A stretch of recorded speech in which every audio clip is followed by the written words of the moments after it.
Happy Tuesday, Sipsters, and welcome to another episode of the Sippin' on Stories podcast with me, Mandy Corey, your host. I'm so delighted that you're here. This episode was so fun for me. We have Parker today, who is a beatboxer, and I don't know if I know anybody else. I mean, we can try and beatbox, right? We can all say that we're beatboxers, but Parker is a legitimate beatboxer, and he has had some pretty cool opportunities from beatboxing, one of which was being in a McDonald's commercial beatboxing. So obviously I wanted to talk about that, but what I didn't expect was some of the more deeper conversation that we had during this episode. So I was laughing, I was smiling, but I was also crying. So this interview goes all over the place with my emotions, as I'm assuming it probably will with yours as well, which to me makes a really good episode and interview. So I really loved it. I loved getting to talk to Parker, and he beatboxes for us. At the very end, I will put a little snippet of it here.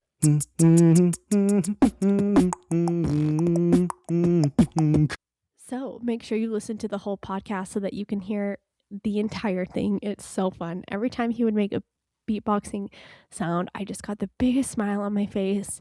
It is something that I would love to be able to do, really. I just don't think it's in the cards for me. Anyway, I hope you enjoyed this episode with Parker. I know that I did.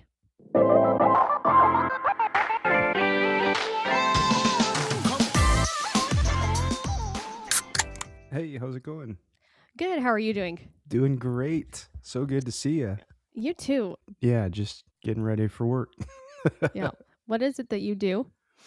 Man, so much. I do my 9 to 5 is like content writing for a website company. But then on the side I do podcast production and editing podcasts for clients. Oh, that's really cool. And then public speaking and beatboxing. So just kind of and I help people launch books too. I don't write the books, but I refer people to get their books launched. Oh, that's really cool. So kind of all over the place. Yeah, you have your hand in a lot of things, that's for sure. Yeah. Okay, I like to ask all of my guests what their favorite drink is. So Parker, what would yours be? A McDonald's Coke, for sure. Oh, yes. Diet Coke or regular Coke? All three. I get Diet Coke, Coke Zero, and regular Coke. So just depending on how healthy, quote unquote, I want to try to be that day. Yeah. That's good foreshadowing for what's to come in this episode. Right. Yeah. Okay, well, I'm so glad that you came on to talk to me about this. Parker has some really cool talents, and beatboxing is one of them. So I asked Parker to come on and just kind of tell us your beatboxing journey. I want to know what kind of got you started into beatboxing first. How did you start doing that? Oh, gosh. Yeah, beatboxing has been a big part of my life, pretty much my whole life. I started when I was 7 years old, which a lot of people don't realize. I'm 33 now. I still do it. I don't do it as often like in my own life, but I still get booked to go do it on stages and do speaking and stuff. And so it's still a huge part of my life. But that's a long time to do it. And I first started to answer your question in when I was 7 years old. I think it was 1999 or 2000. And NSYNC was a big deal, and Justin Timberlake would beatbox, and I was just absolutely obsessed with seeing that for the very first time and wanting to beatbox just like he was. So did you just start like trying to make noises, or kind of how did that start your ability of being able to do that? Yeah, I would say first I saw a concert of theirs live on TV with my whole family, and that was back when, you had to be at the TV to not miss things. and everyone was excited talking about this concert, NSYNC, Madison Square Garden. So we watched that, and then my family caught on to how obsessed I was with that, and they ended up giving me a VHS tape of that concert, and I was that obsessed little kid, in the basement watching that portion of the concert over and over again, just trying to copy Justin Timberlake essentially.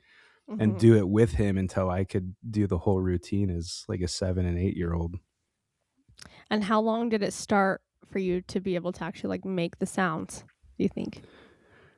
I think it was kinda natural, at least the basics, like the kick drum, the hi-hat, the snare, the those things came kind of quick, but it was some of the other, like vocal scratches and, humming and adding other sounds into it that took a while, but I would say over time I mean, pretty quickly, I would say I was able to do his routine because I was just, like, impersonating, like, trying to do exactly what he did.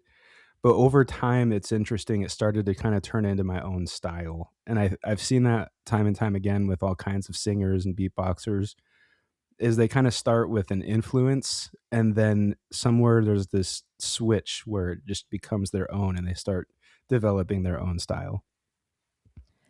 And then how did your beatboxing journey, I guess, go from there? Well, and I guess you would know this too, but because we knew each other back in school and everything growing up, but,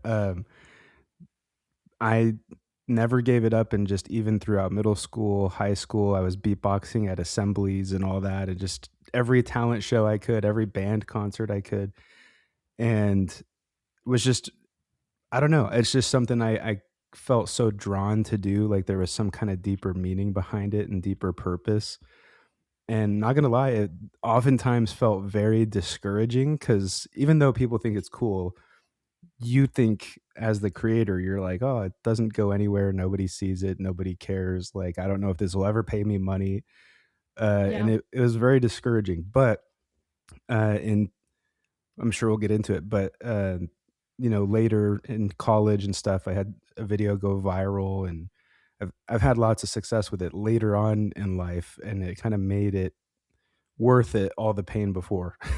Yeah. Yeah.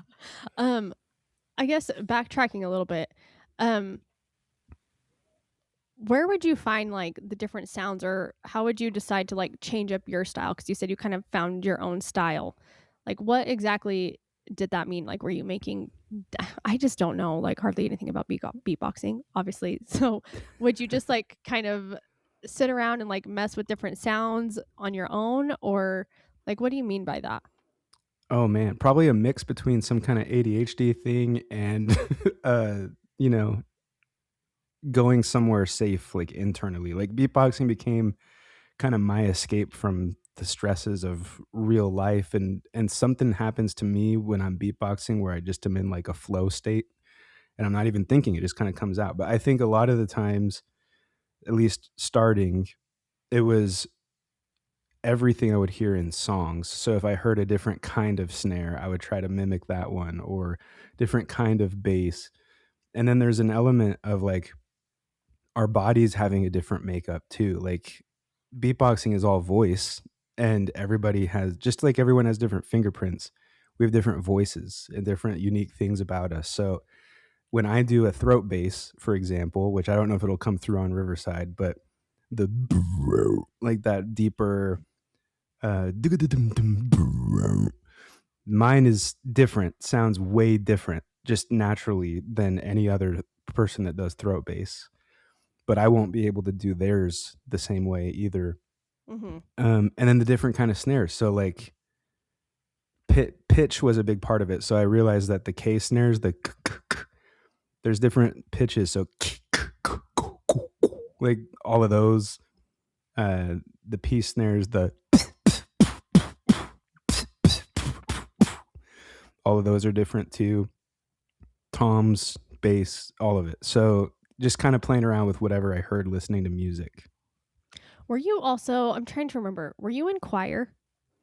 Kind of, not really. I never was enrolled in choir, but I hung out with all the same people and did, some musicals and stuff. Okay, because I was wondering if, like, using your voice in, like, other areas was part of your life, or if it was just beatboxing mainly. And was performing something that you would do, like, a lot of? Was it uncomfortable, or did you just kinda get really used to being in front of people doing that? Um, I think so first, I was never really in choir, but I was definitely a band nerd. I loved everything band and beatboxing. So that was how it started, not really with singing. Singing didn't happen for me until college actually. Oh, really? And that was when I first kind of opened up the door to that. But um yeah, so band, and there's some fun things too with like lip buzzing and playing French horn and stuff that kind of helped with the beatboxing. As far as comfort performing, that definitely, the nerves never go away. I still get nervous taking to the stage. I feel a lot more confident doing it now because I've done it so much, but I'm always a little jittery. My hand's always a little shaky. The microphones are always kind of all over the place when I'm holding it barely. Mhm. Um, but where I developed the confidence for that was definitely through high school.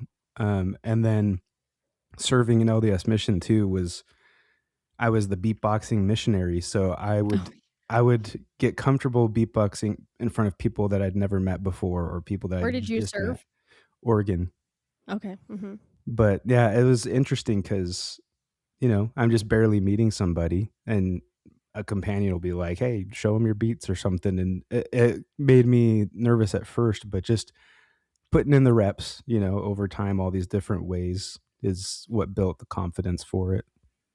Did you ever feel worried that like, "Oh shoot, someone's gonna make me beatbox right now. I need to like be ready." No, I mean, at first, yes, but now not anymore. I'm pretty prepared for it whenever. The thing that gets in the way is when it happens around meals. Like when Oh. I just take a bite and someone's like, "Oh, can you show us your beatboxing or something?" I'm like, "What?" You're like, "I've got a bunch of food in my throat right now." Right, like, that doesn't make Yeah, sense. So, yeah. I try to be prepared about, like, not having, food or mints or something in my mouth if I expect something like that to happen, but for the most part, I can do it pretty on the spot. Mhm. Okay, so let's fast forward because yeah, I would see you beatbox at school and things like that. Uh-huh. But let's fast forward to your viral video. This was pre-social media, right? Like, or was social media just like barely getting going at this point? I'd say social media was there, but it was kinda new, brand new to, like, short form videos, Yeah. on Facebook, and unfortunately, it was also before, uh, Like, any monetization or creator yeah, programs. yeah, that would have been really nice. Right? Yeah, Yeah. but it's kinda cool also being, in a way, kind of like a path creator, like, paving the way a little bit for viral videos, because that was around the time of some really recognizable ones, like, you've probably seen the "Charlie bit my finger" video or whatever. People could name what a viral video was. Yeah, there wasn't a ton of viral things at Right, that point in like, time. Yeah. when it went viral, it was viral, and now with all the overload of content, it's pretty common for viral videos to happen, so you might not, if someone says, "Oh, I saw this one," another person might not know what that is, or they might not have seen that depending on their algorithm or whatever. Mhm. So was yours viral on Facebook or was it on YouTube? It was Where did you put Facebook. it? Okay. It kinda went all over the place, but, it was Facebook at first, and then it got picked up into a McDonald's ad, and then just kinda went everywhere. And what was that viral video? It was me beatboxing with a McDonald's cup.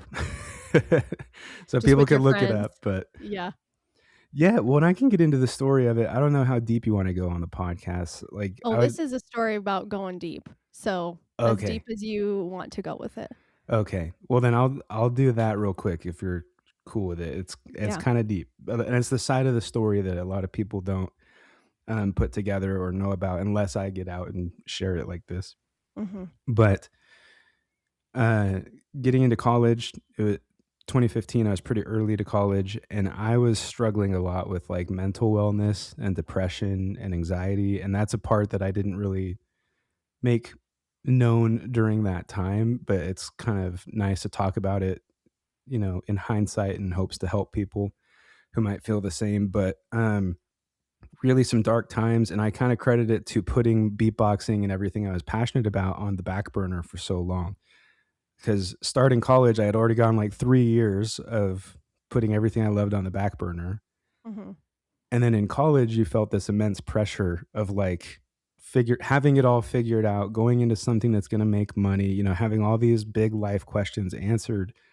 And I was struggling with, social groups, dating, family, money, jobs. Like I just was overwhelmed with life. And I got to a point, uh, where I felt not even meant to be here anymore.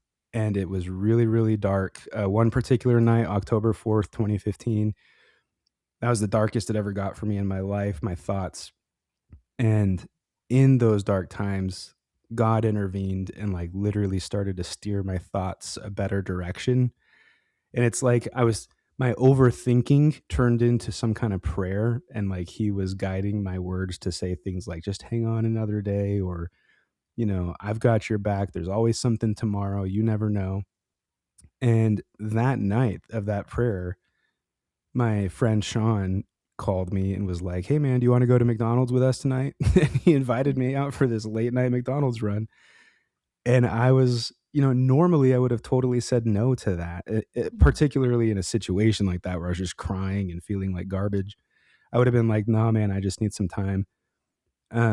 But I ended up going um, with them and with him and some roommates and friends, and some of them knew that I beatboxed with a McDonald's cup, so they encouraged me and they kind of called me out. We're like, "Dude, do it for the whole restaurant here." Everyone, and if you know anything about McMidnight or Rexburg McDonald's at late at night, it's always super busy.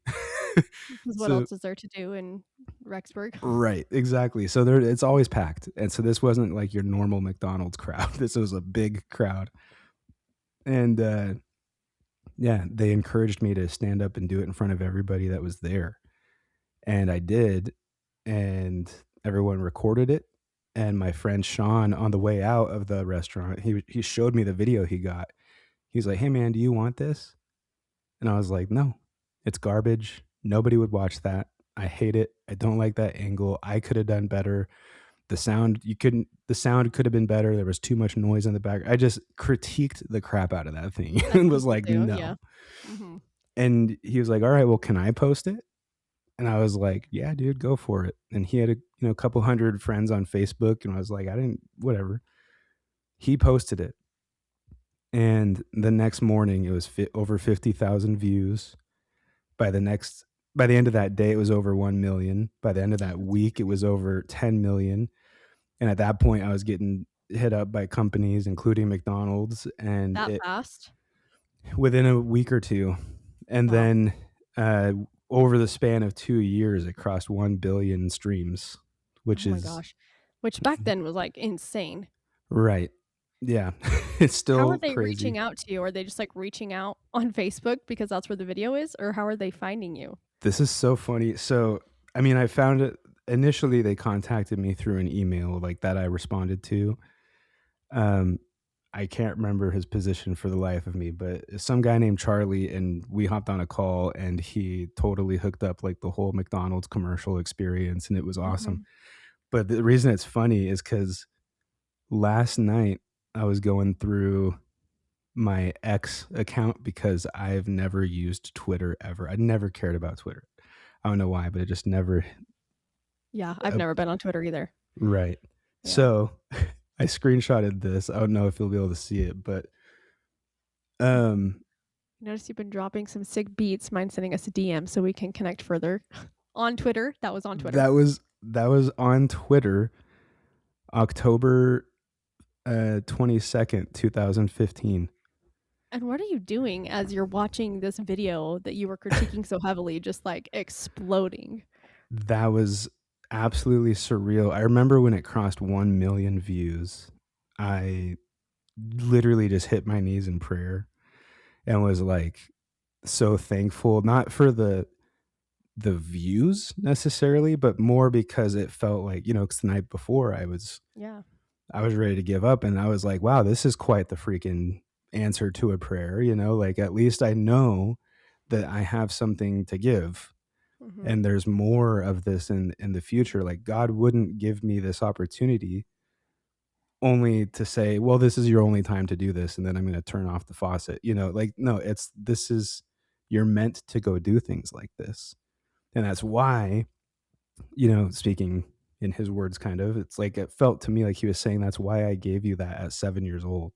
That's why I planted this on your heart when you were a kid, and why you never gave up on it, and why there's more out there." So, it was a huge just relief and weight off my shoulders knowing that, there was something to that. Yeah, thank you for sharing that too. I wanted to say because yeah, we see the like really fun opportunities and the excitement. I had no idea that yeah, that same night that video is happening was one of like the darkest times, and I feel like it really does give a whole different perspective to the whole thing and makes it even more powerful, I feel like, and even more special. So I really appreciate you sharing that Yeah. part of the story with me. Mhm. Absolutely, and I think that's cool why you do podcasts like this because it allows people to share the stories and some of the hidden stuff that doesn't get out there more, you know? And yeah, it's fun to listen. Yeah, it's fun to listen to this. Beatboxing is so rare. It's a talent that a lot of people don't have. So that in of itself is fun to listen to. But this is the kind of thing that people actually can connect with. You know, Right. Well, if their because thing isn't beatboxing, it's something else. You know. exactly, Hmm. exactly. I was just gonna say because while this is an extreme example probably or a very clear example, it is applicable to everyone. All of us are unique. All of us have something that's been set on our heart.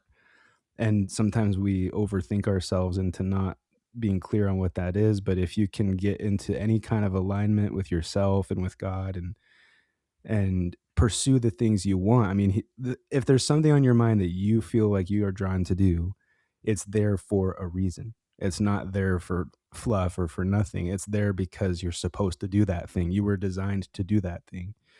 And when you do it, you, like I had mentioned earlier, there's a lot of discouragement when you feel like it's going nowhere, but there's also huge payoffs and time, not in money, but like in, and maybe money, but that's just not what I mean. I mean, there's Hmm. payoffs in impact. You touch the and help the people that you're designed to help, and you live a lot more fulfilled and in alignment with because that's what you were supposed to do. I'm like feeling emotional over here, like getting emotional because, like, even this podcast is something that I felt drawn to do for years. And it does feel really discouraging sometimes, you know. Yeah, like it's not a hit podcast or anything like that. But yeah, there is times that I'm like, I feel like I was meant to talk to this person. I feel like this person was meant to tell this story. It touched somebody. Like I do feel like there has been a call for me to do this in some sense. And right now, particularly, like there is a little bit of a struggle with what does the future of it look like and for me and whatever. So I appreciate you sharing that because it just like really touched me as something that I feel like I'm going through myself with this podcast. So thank you. Yeah, Yeah. absolutely. And you're crushing it. I mean, I listened to a few episodes before coming on and I don't know if you do all your own editing and stuff, but Hmm. it sounds good and the music's good and the stories are good and um you know, you never it doesn't have to be a hit podcast, Yeah. but you never know it might be still. But even if it's not, like there's still so much impact and it finds the right people. So, Hmm. Yeah. Thank you. Yeah, I do my own editing. I feel like it's a learning process every day. So yeah, I get yeah. that. Hmm. Yeah, yeah, you do. Definitely, you do. Okay, so let's go back. McDonald's reaches out to you. They clearly send you a Twitter. You're emailing with people. What comes next? So the McDonald's commercial, it happened pretty fast. It would have been probably one of the first things that in 2016 that I did. Um, they actually, I'll tell you how the call went. It was fun. You know, Charlie was on the phone with me, and he said, first of all, thank you, Parker." And I was like, "For what?" And he's like, "For the free Coca-Cola ad." Yeah, I And didn't have to do anything for that. yeah, he's like, Yeah. "Our Coca-Cola sales are through the roof, and our impressions are through the roof, and, like, it's from your thing that you did for free." He's like, "So, we like, the team thought that it would be fun to pay it forward," essentially was their mindset, "and give you an actual commercial," is what he said, "and go through that process." So they paid me for it, which was awesome, and they opened up this opportunity for my sister and I, both of us, to go to LA for 3 days And the McDonald's commercial shoot was only like 6 hours maybe on the first day that we Mhm. were there, and the rest of the time we were just kinda hanging out and having fun, but, they created this whole, like, exclusive opportunity where they had, the fancy, like, all black vehicle pick us up at our dorm in in Like, college. what is happening to my life right now? Right, and they flew Yeah. us out or they drove us to Jackson and flew us to LA and, Oh, you flew out of Jackson? That's, mhm. like, high profile.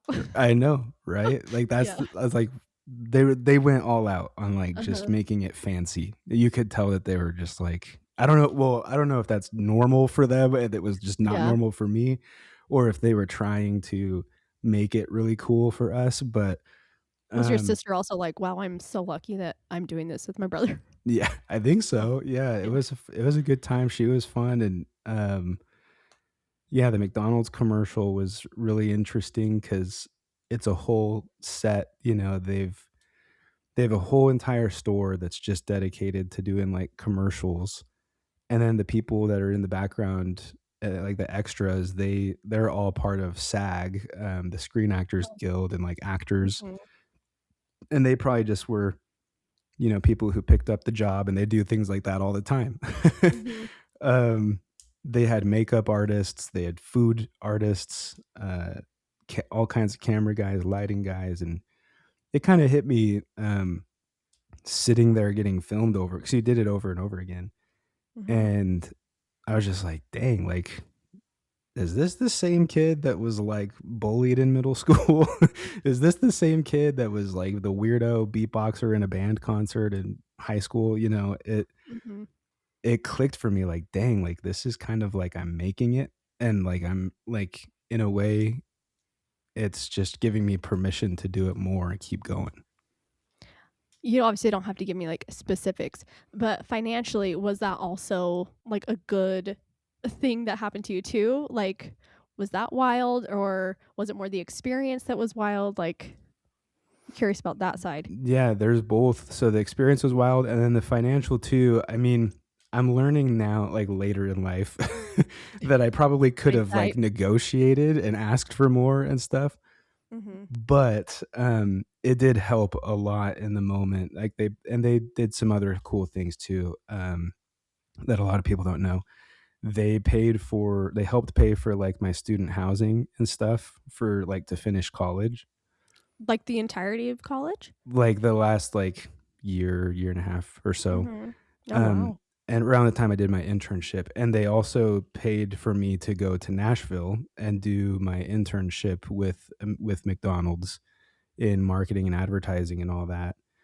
And kind of fun story too. This is getting really deep in some stuff I normally don't share, but someone kind of high up at McDonald's I knew was LDS too, and had kind of I don't know this feeling of like I need to reach out and help Parker. And when I went to Nashville, I lived with them and their family because they were owners operators of different McDonald's locations down there. So, through the commercial and helping out there, and through some housing and schooling stuff, and through the internship and going to Nashville, like McDonald's did a lot to kind of put their best foot forward and help me out. And so I never really questioned the money that came through because I'm just like, they're all doing this totally out of wanting to help me out. So That's really cool. And also, McDonald's is such, like, a huge company. The fact that they weren't just like, "Oh, he'll be grateful for this commercial opportunity." Like, they went more than that. I mhm. feel like that's really cool, and I wouldn't have expected that. Yeah, yeah, I agree. It's because there's lots of uh and I'm not saying it's true or untrue, but there's lots of that goes out that's bad news or bad PR or bad stories. Mhm. And lots that are good too. I mean, I can vouch for what they've done with the Ronald McDonald House stuff. Like I've worked on that stuff personally.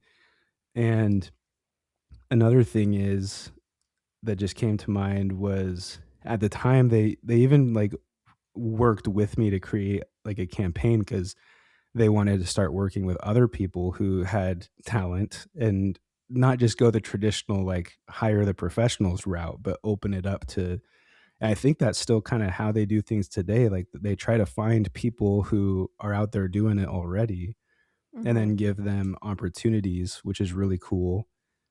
And so, yeah, I was pretty impressed by that whole interaction. So after that, was there kind of like a lull? Like they had all this exciting things, and then you're like, well, now what? Or what happened after McDonald's? Yeah. And oh, I remembered one last thing on the cool things they did. A lot of people don't think about this, but when you get involved with big opportunities, there's lots of contracts and stuff. And I Mhm. was scared about like signing my life away kind of a thing. And McDonald's was really chill about all that too. Like they didn't, lock me into anything, which was cool. Anyway, yeah, to answer your question, there are a lot of lulls. And I want to say this um, as part of expressing my own story, but maybe there's someone out there who will resonate with this. But there are high highs and low lows. And I think kind of today we all experience that to some extent. But when you're going, and I can kind of relate to, the celebrities of the world and even who's on your shirt right now. Oh, Taylor Right? Swift. Right? Like Yep. big, even though I'm not nearly as big, I still can kind of understand this concept now of like they go from a massive high to being, this big name and performing in front of hundreds of thousands of people or something. And then they go home by themselves at night and order in a pizza or something and feel lonely and stuck and like they don't know what to do. Mhm. And so it's high highs, low lows is what I would say to answer your question. Cause yeah, the McDonald's commercial was a high and any performance I go do is a high. But then when I'm alone in the car or alone in the hotel or alone, traveling, like real life kind of sets in and you're like, you have a lot of identity issues and questions and Yeah. imposter syndrome and like, why would anyone care to line up for an autograph from me? Like you just start to go in a depressed state. So it's learning how to navigate all of that. But there were more And opportunities too. It's just that's kind of a never ending thing. yeah, and has it ever gotten back to where you were on you said it was October 4th? Hmm. Have you ever gotten back to that spot, or did you learn kind of how to navigate that a little bit more after? I still struggle with depression. However, I've never ever hit that much of a low again. And I think over time, first of all, I think it's by design that we go through any of that to make us stronger and more Mhm. impactful.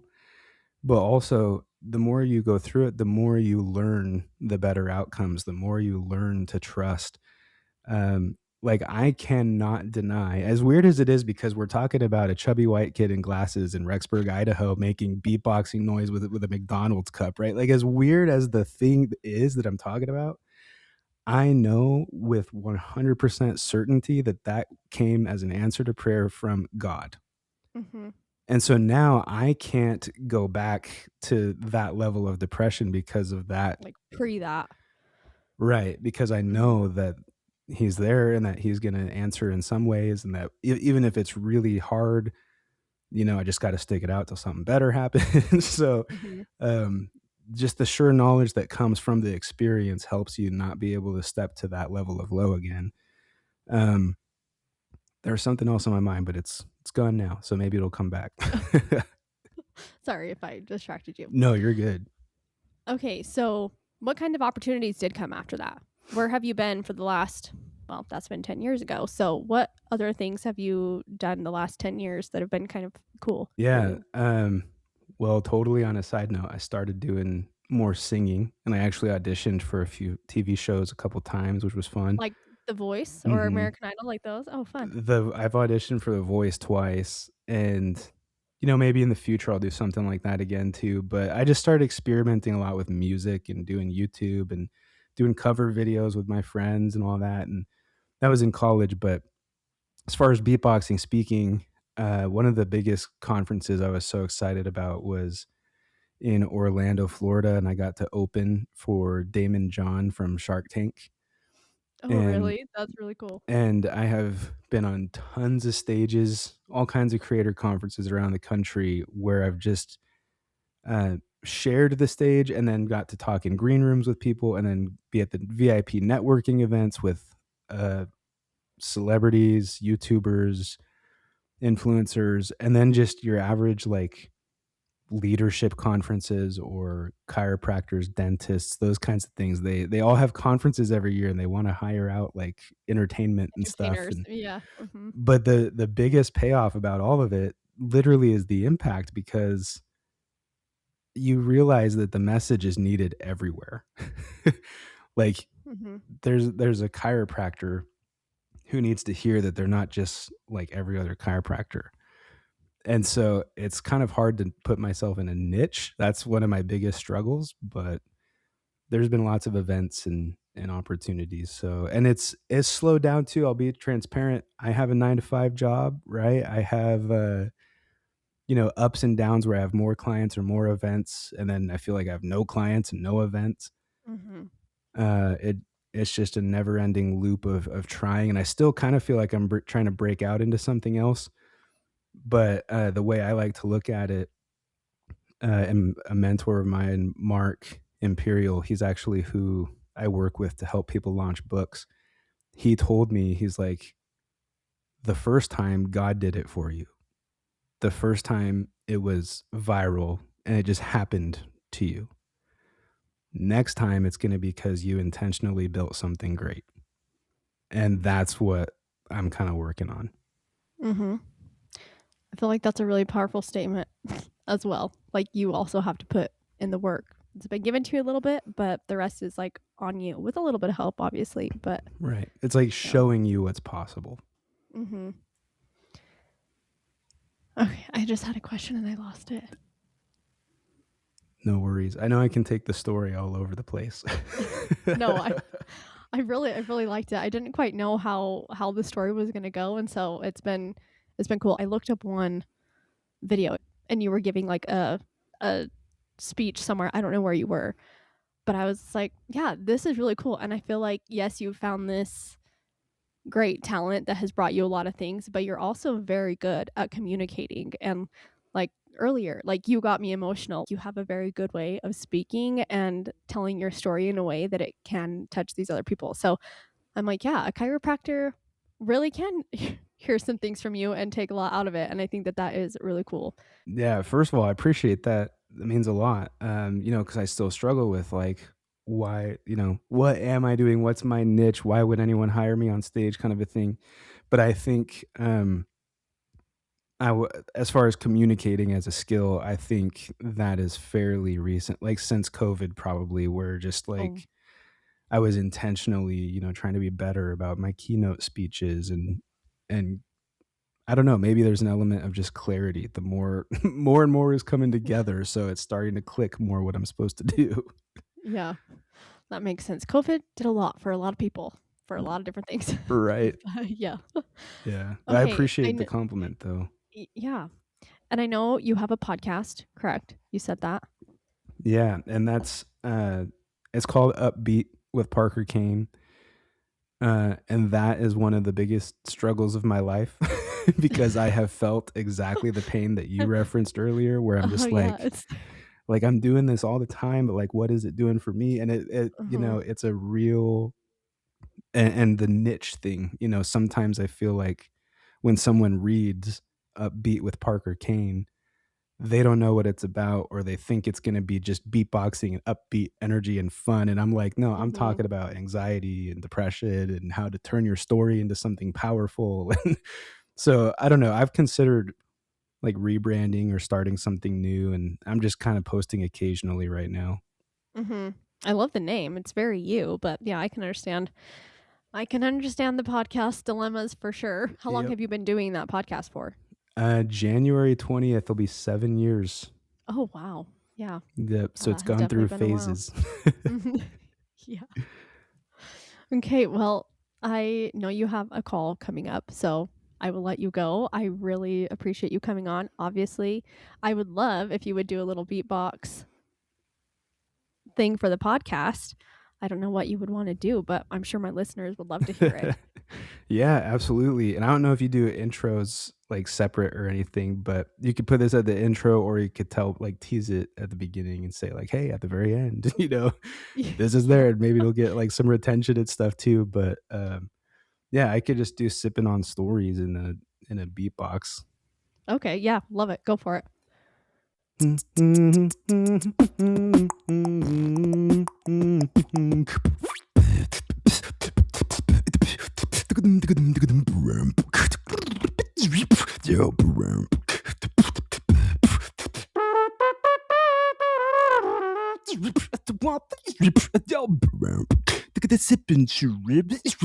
on stories.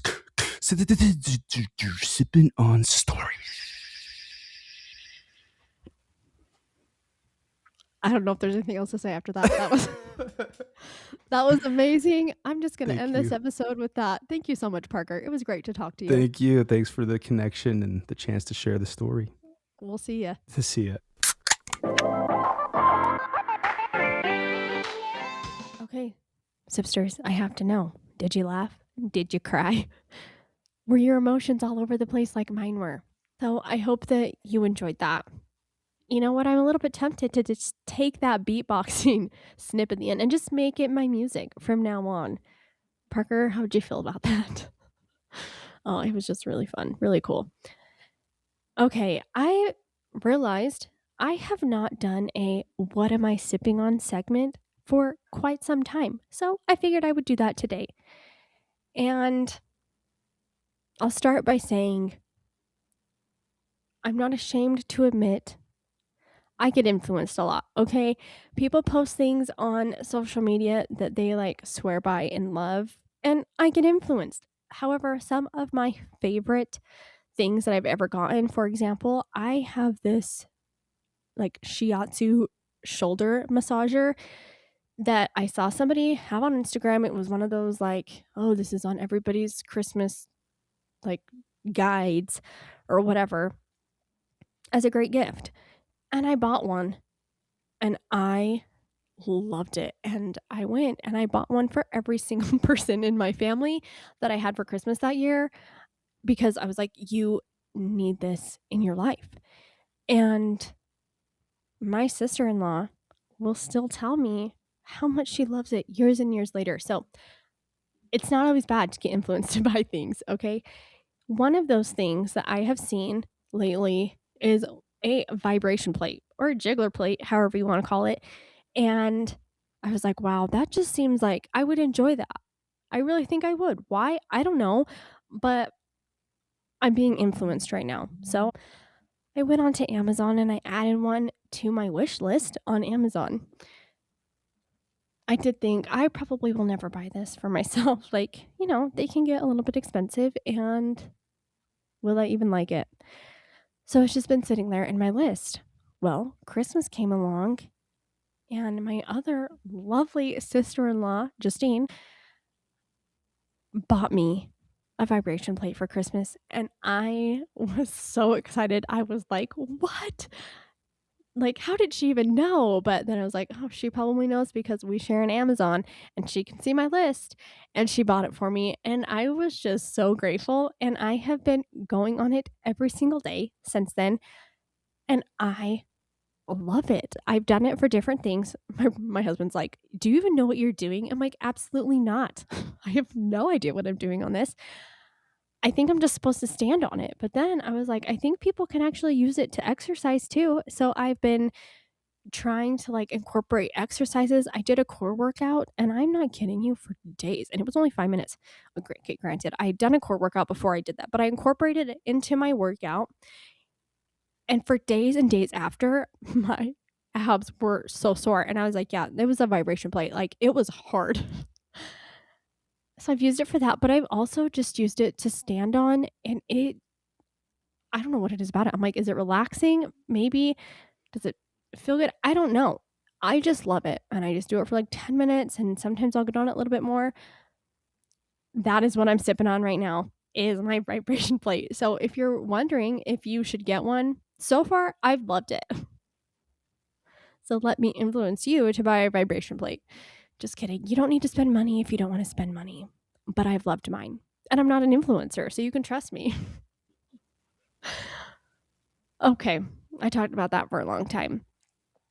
I'm curious if there's any of you that also have a vibration plate, what your thoughts are, or if there's something that you yourself are sipping on. I'd love to hear about it. Maybe I'll be influenced through you. You have a wonderful, wonderful week. We will be here again next week for another episode of the Sippin' on Stories podcast. Goodbye, Sipsters.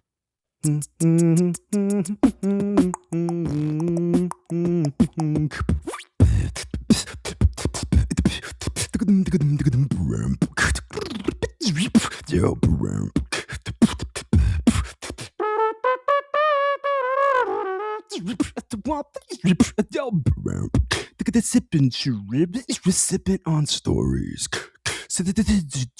Sipping on stories.